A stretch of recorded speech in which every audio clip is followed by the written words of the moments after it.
You sent a vulnerable message, saw the read receipt appear, and spent the next hour reviewing every past interaction to find what you did wrong. This isn't a sign that your relationship is failing. It's your brain trying to fill a digital silence with your own insecurities. One read receipt.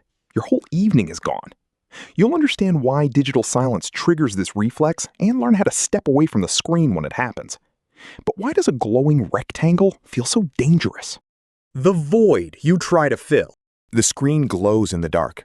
Many people feel like they've sent a vulnerable message, see the read receipt appear, and end up reviewing every past interaction to find what they did wrong. You already tried hiding. You turned off status alerts and muted notifications. That failed. Now you frantically refresh the weather app to feel like you're doing something. You started counting the minutes. This isn't a character flaw, it's the raw friction of asynchronous communication. In plain words, for many, the panic of the unread text can lead to assuming the worst because they haven't replied yet. Right now, before anyone has said a word, you're preparing your opening statement. You have the evidence. You have the alibi. The courtroom is completely empty. Every minute you wait charges a hidden toll. The thing you do to feel prepared can often backfire.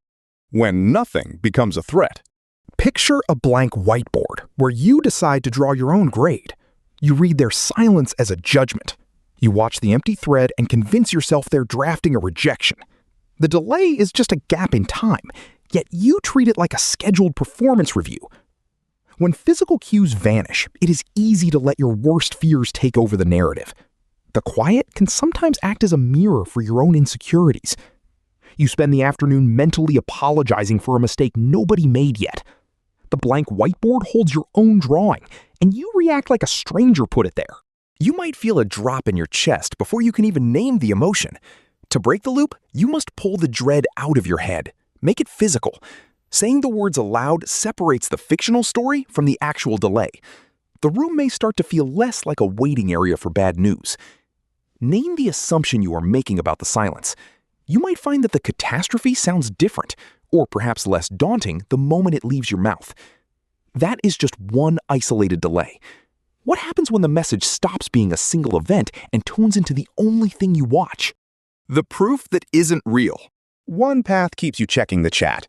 The other lets you walk away. Same afternoon. You use a timestamp as proof that they're rejecting you. One version of you moves forward, while the other sits paralyzed by a tiny blue checkmark next to a work document. Visual indicators turn waiting into an active threat.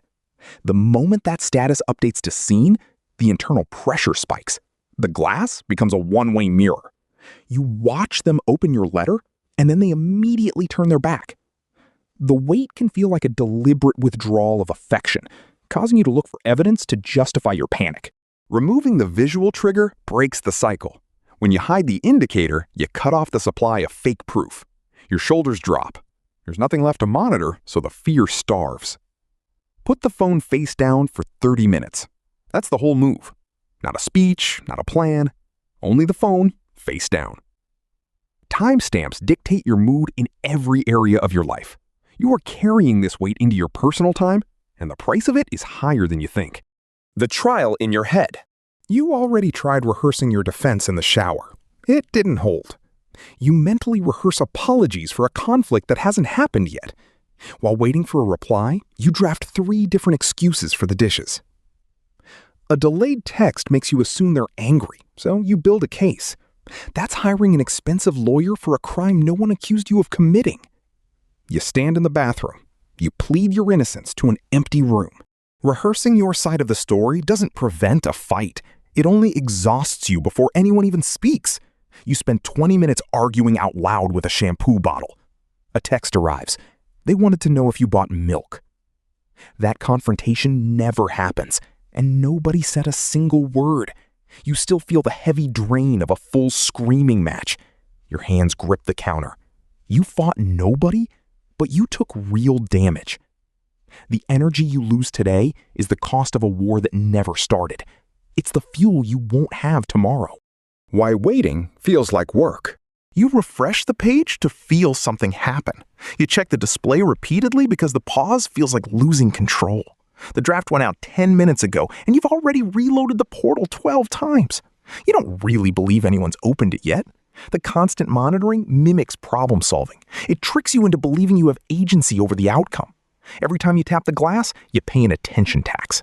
The invoice never arrives, the balance falls anyway. A crosswalk button works on its own schedule. You press the metal disc 10 times in a row, hoping the extra strikes force the light to change faster. The frantic tapping does absolutely zero to speed up the traffic. It only gives your hands something to do. The digital gap works exactly the same way.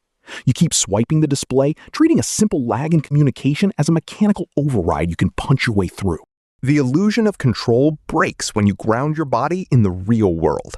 Do one manual task that requires both hands. Wash a heavy pan. Fold a jacket. When your hands are full, the gap may stop feeling like a puzzle you can solve. Engaging both hands makes it harder to monitor the digital lag. Your feet plant firmly on the floor. You'll find yourself breathing easier the moment you stop trying to manage an outcome beyond your reach. Stepping away is the simple move. The hardest part is choosing your own focus over the desperate urge to control the gap. How to drop the phone. Now you know the mechanism. The gap is a delay, not a verdict. You sent the message, and your mind turned a pause into invented problems. State your assumption. Turn the phone over for 30 minutes. Do one manual task using all 10 fingers. Name the assumption you are making about the silence. Put the phone face down for 30 minutes. Do one physical task that requires both hands. Keep the rest of your day. Subscribe before sending another message. What is the worst assumption you have made about a text that was left unread?